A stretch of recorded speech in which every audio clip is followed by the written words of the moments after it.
आप सभी को जय मसीह की। मेरे प्रियो, आज का हमारा विषय है कि शैतान हमें प्रार्थना करने से क्यों रोकता है।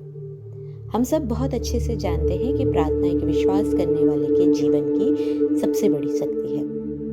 मेरे प्रियो, क्या आपने कभी महसूस किया है कि जब हम प्रार्थना करने बैठते हैं तो अचानक नींद आने लगती है, कभी मन नहीं करता, या कभी कोई काम याद आ जाता है, या कभी को मोबाइल में मन लग जाता है, या हम जब प्रार्थना करते हैं तो विचार कहीं कहीं कुछ कुछ चीज़ों के विचार आने लग जाते हैं, हमारा ये और कुछ भी अनेक बातें हमें याद आ जाती है।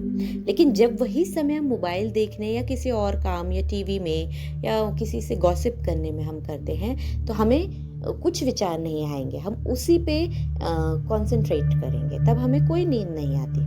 ऐसा क्यों होता है? क्योंकि शैतान जानता है कि अगर एक विश्वास करने वाला व्यक्ति सच्चे मन से प्रार्थना करने लगे तो उसकी जिंदगी बदल सकती है। मेरे प्रियो, हमें शैतान की ओर नहीं बल्कि परमेश्वर से दुआएं मांगनी है।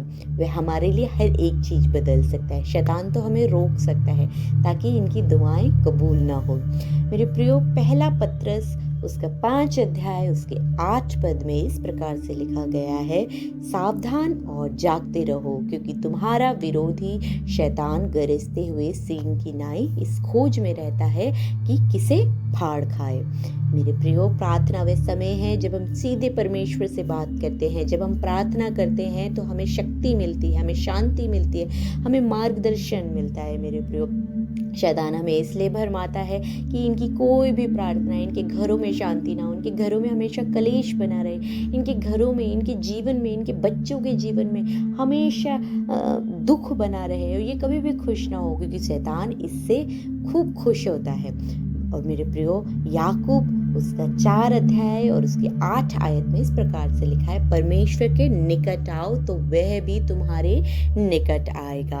इसलिए मेरे प्रियो, शैतान नहीं चाहता कि हम परमेश्वर के करीब जाएं, क्योंकि अगर हम परमेश्वर के करीब जाएंगे तो वो कनेक्शन हमारा परमेश्वर से बहुत स्ट्रांग हो जाएगा। परमेश्वर हमसे बातें करने लग जाएगा, हम परमेश्वर से बातें करने लग जाएंगे। परमेश्वर जो हमसे कहना चाहता है वो परमेश्वर हमें बताने लग जाएगा, और ये शैतान नहीं चाहता है। मेरे प्रियो, जब एक विश्वास करने वाला व्यक्ति प्रार्थना करता है तो हर एक परिस्थितियां बदल जाती हैं।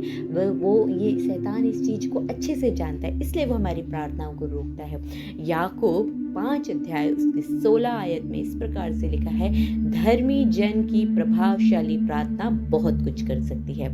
मेरे प्रियो, बाइबल में बहुत कई उदाहरण हैं। एलिया ने प्रार्थना की और वर्षा रुकी और फिर आई।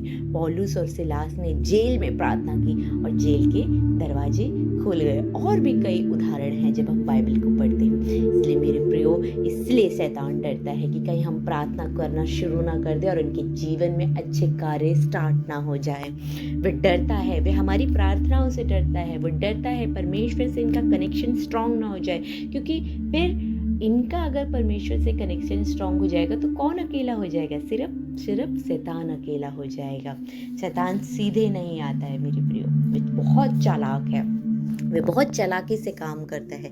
वह हमें रोकने के लिए हमारे जीवन में आलस लाएगा, हमारा ध्यान भटकाएगा, मोबाइल और काम में हमें उलझा देगा, सोच गंदी प्रकार की हमें सोचे देगा, या कुछ भी है जो हम नहीं चाहते हैं वो हमें वो दिखाएगा। वो चीज़ों में हम फंस जाएंगे। सोच देता है कि वे हमें ये भी सोच दे सकता है कि आज नहीं, चलो कल प्रार्थना करते हैं, परंतु आप खुद देखें आपके जीवन में वह कल कभी नहीं आता, क्योंकि वह शैतान हमारे जीवन में वह आज कभी भी नहीं आने देगा और वह कल कभी भी नहीं होने देगा। और वो आज भी नहीं प्रार्थना करने देगा, वह कल भी प्रार्थना नहीं करने देगा। धीरे धीरे हमारी प्रार्थनाएं कम होने लगेगी और हमारा परमेश्वर से स्ट्रांग जो है टूटने लग जाएगा। कनेक्शन हमारा परमेश्वर से टूट जाएगा, हम परमेश्वर से अलग हो जाएंगे। और शैतान यही चाहता है। प्रार्थना करने से न करने से क्या होगा मेरे प्रियो? प्रार्थना नहीं जब हम करेंगे, हम आत्मिक रूप से बहुत कमजोर हो जाएंगे। जैसे जब हम शारीरिक रूप से जब खाना नहीं खाते हैं तो हमारी बॉडी बहुत वीक हो जाती है। उसी तरीके से अगर हमने वचन नहीं पढ़ा, प्रार्थना नहीं करी, तो हमारी आत्मा जो है वो बहुत कमज़ोर हो जाएगी और वो बहुत ढीठ हो जाएगी और शैतान की चालों में चलने लग जाएगी। हमारा विश्वास कम हो जाएगा और हम आसानी से किसी भी गंदी चीज़ों में या किसी और चीज़ों में फंस जाएंगे। शैतान ये बहुत अच्छे से जानता है, जो वचन नहीं पढ़ता, जो प्रार्थना नहीं करता, वे आसानी से हर एक फंदों में फंस जाएगा। धर्मी जन नहीं फंसेगा, क्योंकि उसके अंदर परमेश्वर का डर होगा, उसके अंदर परमेश्वर के वचन होंगे, क्योंकि वह प्रार्थना कर रहा होगा। मत्ती 26 अध्याय उसका 41 आयत में इस प्रकार से लिखा है, जागते और प्रार्थना करते रहो कि तुम परीक्षा में ना पड़ो। परमेश्वर ने भी कहा है कि क्योंकि परमेश्वर जानता है शैतान की हर चालों को। परमेश्वर जानता है कि अगर तुम प्रार्थना नहीं करोगे तो तुम शैतान की चालों में फंस जाओगे, और हमें ये नहीं करना है। हमें शैतान की चाल को समझना होगा।